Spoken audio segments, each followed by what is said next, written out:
भैंस चोरी हो जाएगी, मंगलसूत्र चोरी हो जाएगा। उन्होंने अपने इर्द गिर्द कितने बड़े बड़े चोरों और डकैतों को पाल रखा है, ये इस देश की जनता को पता होना चाहिए और पूछना चाहिए आपको। और अब आपके नारे का मतलब भी समझ में आ गया कि एक है तो सेफ है। आप एक ही बंदे को सेफ करने में जुटे हुए हैं चारों तरफ से। प्रधानमंत्री विदेश की यात्रा करते हैं अपने दोस्त को मजबूत करने के लिए, इंडिया को मजबूत करने के लिए नहीं, अडानी को मजबूत करने के लिए। अमेरिका की जांच एजेंसी ने अरेस्ट वारंट जारी किया गौतम अडानी के खिलाफ, सागर अडानी के खिलाफ। आज पूरे देश में हाहाकार मचा हुआ है। लगभग 5.5 लाख करोड़ रुपए इस देश के लोगों का शेयर बाजार में डूब गया, और इस कारण से डूब गया कि देश के प्रमुख व्यापारी, पूंजीपति, प्रधानमंत्री जी के मित्र अडानी ने घपला और घोटाला किया, जिसके कारण से शेयर मार्केट डूब गया और लगभग 5.5 लाख करोड़ रुपए इस देश की जनता की गाढ़ी कमाई का पैसा जो वो शेयर मार्केट में लगाते हैं कि थोड़ा बहुत लाभ हो जाएगा, वो पैसा उनका डूब गया, उनकी गाढ़ी कमाई का पैसा डूब गया। हिंडनबर्ग की रिपोर्ट आई थी, उस समय भी देश की जनता का लाखों करोड़ रुपए डूब गया। लेकिन देश की सरकार, प्रधानमंत्री जी जो बात बात पे आपको याद दिलाते हैं कि भैंस चोरी हो जाएगी, मंगलसूत्र चोरी हो जाएगा, रोटी चोरी हो जाएगी, वो अपने दोस्त अडानी के लाखों करोड़ की लूट पर, देश की जनता के लाखों करोड़ रुपए डूबने पर, लाखों करोड़ रुपए चोरी होने पर खामोश रहते हैं, चुप रहते हैं।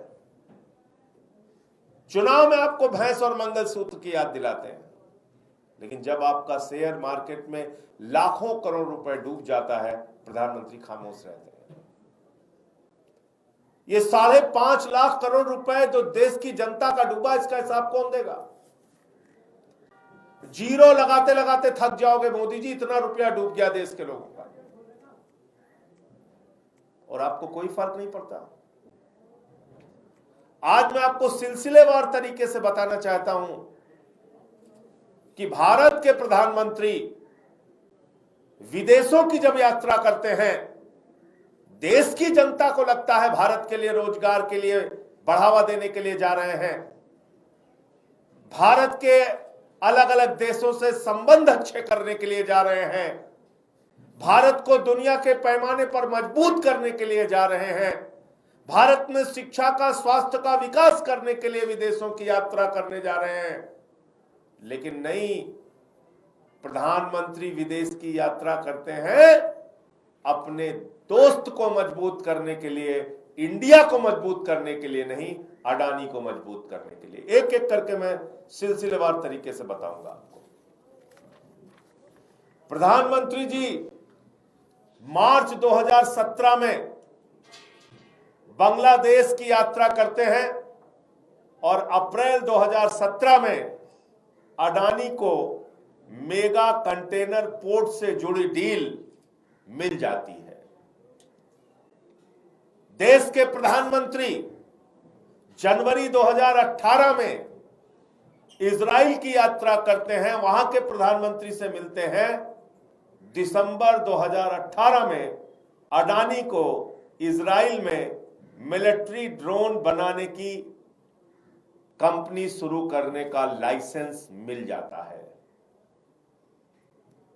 जून 2018 में प्रधानमंत्री नरेंद्र मोदी सिंगापुर की यात्रा करते हैं और जुलाई 2018 में सिंगापुर में 1000 करोड़ रुपए का अडानी पोर्ट्स को वहां पर काम मिल जाता है, 1000 करोड़ रुपए का। फरवरी 2020 में मोदी जी श्रीलंका की यात्रा करते हैं, श्रीलंका के प्रधानमंत्री से मुलाकात करते हैं और जुलाई 2020 में अडानी की कंपनी को पोर्ट ऑपरेट करने के लिए वहां पर ठेका मिल जाता है, जिसकी खबर बाहर आई थी और उस पर वहां पर भी बवाल हुआ था। जून 2023 में मोदी जी नेपाल की यात्रा करते हैं, नेपाल के प्रधानमंत्री से मिलते हैं, अडानी को नेपाल में एयरपोर्ट बनाएंगे इस बात का, उसकी देख रेख करेंगे इस बात का ठेका उनको मिल जाता है। अक्टूबर 2023 में छोटे छोटे देश देखिए प्रधानमंत्री जी, तंजानिया की मोदी जी तंजानिया के प्रधानमंत्री से मुलाकात करते हैं और मई 2024 में खबर आई कि अडानी की कंपनी को दाराए सलाम बंदरगाह में टर्मिनल 2 को 30 साल चलाने की डील मिल जाती है।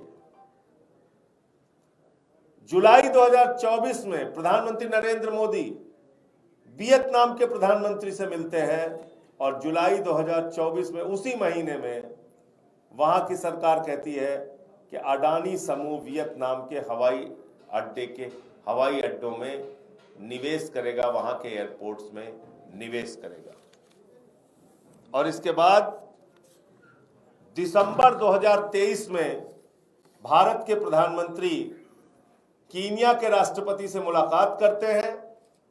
मार्च 2024 में अडानी वहां पर अपना एक प्रोजेक्ट सबमिट करता है और जून 2024 में कीनिया के अंदर अडानी को ठेका देने के लिए पॉलिसी चेंज की जाती है, वहां के नियमों में बदलाव किया जाता है और 2 ठेका मिलता है अडानी को। एक अडानी एनर्जी सॉल्यूशंस, जिसको कि 30 साल के लिए ट्रांसमिशन का, बिजली के आपूर्ति के लिए लाइन बिछाने का ठेका 30 साल के लिए मिलता है, लगभग 10,000 करोड़ रुपए का। और अडानी को ही एयरपोर्ट संचालित करने के लिए कीनिया में लगभग 15,000 करोड़ रुपए का ठेका मिलता है। ऐसा एयरपोर्ट जो मुनाफे का एयरपोर्ट था और उनके संसद के अंदर बवाल होता है, यानी पूरी दुनिया में भारत की बेइज्जती करा रहा है व्यक्ति। संसद के अंदर बवाल होता है कि भाई ये ठेका आपने, जो हमारे देश को फायदा हो रहा था, आपने अडानी को क्यों दिया। 30 साल के लिए वहां पर एयरपोर्ट का ठेका मिलता है, 15,000 करोड़ रुपए का ठेका मिलता है। और उस ठेके को जब कल अमेरिका से शर्मनाक खबर आई, जब अमेरिका ने रिश्वतखोरी और भ्रष्टाचार के मामले में अडानी और उसके भतीजे सागर अडानी को पकड़ा, गौतम अडानी और सागर अडानी के खिलाफ अरेस्ट वारंट जारी किया, तो कल केनिया ने दोनों ठेके अडानी के, मोदी के दोस्त के कैंसिल कर दिए। ये कितने शर्म की बात है। अमेरिका से लेके नेपाल तक, तंजानिया से लेके बांग्लादेश तक, पूरी दुनिया में घूम घूम कर, सिंगापुर से लेके दुनिया के और वियतनाम तक, पूरी दुनिया में घूम घूम के प्रधानमंत्री भारत के शिक्षा के लिए काम नहीं करते, स्वास्थ्य के लिए काम नहीं करते, रोजगार हिंदुस्तान में कैसे बढ़ेगा इसके लिए काम नहीं करते, अपने दोस्त अडानी को फायदा पहुंचाने के लिए काम कर रहे हैं। हमारे प्रधानमंत्री की विदेश यात्रा अडानी को ठेका दिलाने के लिए हो रही है। हमारे प्रधानमंत्री की भारत में भी जो मुलाकात राष्ट्राध्यक्षों के साथ हो रही है, वो अडानी को ठेका दिलाने के लिए हो रही है। इस देश के लोगों की गाढ़ी कमाई का पैसा प्रधानमंत्री की यात्रा में इसलिए खर्च हो रहा है कि वो अडानी को ठेका दिलाने का काम करेंगे। और कल एक और बात हैरान करने वाली सामने आई, जब आप उस पूरी जांच रिपोर्ट को पढ़िएगा कि अमेरिका के अंदर किस तरीके से वहां की जांच एजेंसी ने बताया कि भारत के अधिकारियों को 2200 करोड़ रुपए रिश्वत खिलाकर, जिन अधिकारियों के नाम पता है, कितने अमाउंट दिए गए वो पता है, सब कुछ जानकारी है। ये सारी जानकारी उस जांच के आधार पर सामने आई और उसमें ये बताया गया कि सागर अडानी जो भतीजा है उसने पैसे खिलाकर पूरे देश के अलग अलग राज्यों में महंगी बिजली जनता को बेचने का काम किया। यानी प्रधानमंत्री जी के दोस्त 12,000 मेगावाट सौर ऊर्जा सोलर प्लांट के जरिए राज्यों को बिजली सप्लाई करने का ठेका पाते हैं। लगभग 5 राज्यों में उनको यह ठेका मिलता है और उन 5 राज्यों में और केंद्र की मोदी सरकार से ठेका लेने के लिए 2200 करोड़ रुपए की रिश्वत खिलाते हैं। उन अधिकारियों के फोटो मौजूद हैं, उनको कितनी रिश्वत दी गई इसकी जानकारी मौजूद है। पावर पॉइंट प्रेजेंटेशन के जरिए सागर अडानी अपने कंपनी के लोगों को बताता है कि इतनी रिश्वत इसको दी गई और ऐसे ऐसे ठेका हासिल किया गया, उसके प्रमाण मौजूद हैं। और सारे साक्ष्य होने के बाद जब अमेरिका की जांच एजेंसी ने अरेस्ट वारंट जारी किया गौतम अडानी के खिलाफ, सागर अडानी के खिलाफ और कुछ लोगों के खिलाफ, विनीत जैन के खिलाफ, इन ऐसे तमाम लोगों के खिलाफ, तब पूरी दुनिया में हड़कंप मचा कि आखिर ये कैसे हो गया। उस रिपोर्ट को आप पढ़ेंगे तो उसमें यह पता चलेगा कि एक खबर प्रकाशित हुई मार्च 2024 में कि अडानी के खिलाफ जांच चल रही है। अमेरिका में अडानी के खिलाफ उनके भ्रष्टाचार की जांच चल रही है। यह मामला 2024 के मार्च महीने में प्रकाशित हुआ और उसके बाद भारत के नियमों के मुताबिक स्टॉक एक्सचेंज के अंदर अडानी को यह जानकारी देनी थी कि उनके खिलाफ दुनिया के किस हिस्से में जांच चल रही है, कौन सी जांच चल रही है, किस भ्रष्टाचार में जांच चल रही है, किस कंपनी के खिलाफ जांच चल रही है। लेकिन अडानी ने नेशनल स्टॉक एक्सचेंज और बॉम्बे स्टॉक एक्सचेंज को चिट्ठी लिखी, अपने हाथों से चिट्ठी लिखी और कहा कि ये खबरें झूठी हैं, बेबुनियाद है, मेरे खिलाफ कोई जांच नहीं चल रही। और अब उसके खिलाफ अरेस्ट वारंट जारी हो गया। तो 2 सवाल इससे बनते हैं कि भारत की सेबी क्यों खामोश थी। भारत की जांच एजेंसियां, CBI, ED, income tax department, जो छोटी छोटी बात पे राज्यों के मुख्यमंत्री तक को गिरफ्तार कर लेते हैं, तुरंत किसी का गर्दन पकड़ के जेल में डाल देते हैं। इतने बड़े भ्रष्टाचार के खुलासे के बावजूद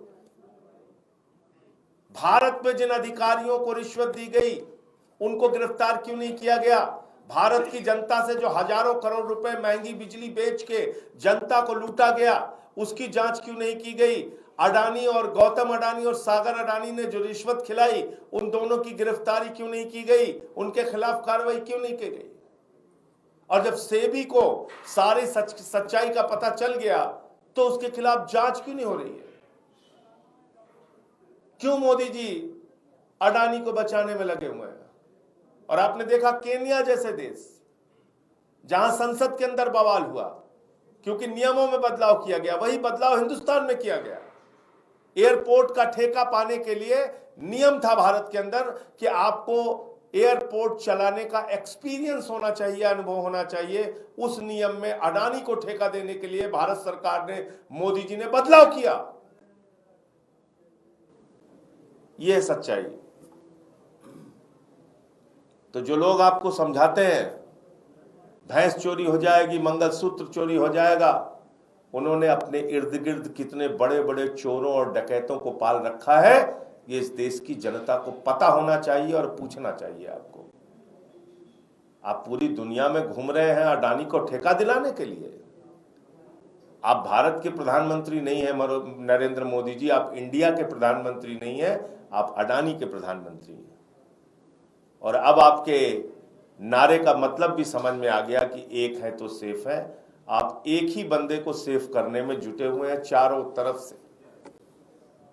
तो इसलिए ये कुछ नई जानकारी और तथ्य सामने आए थे, तो मैंने सोचा कि मीडिया के माध्यम से जनता तक ये बात पहुंचनी चाहिए।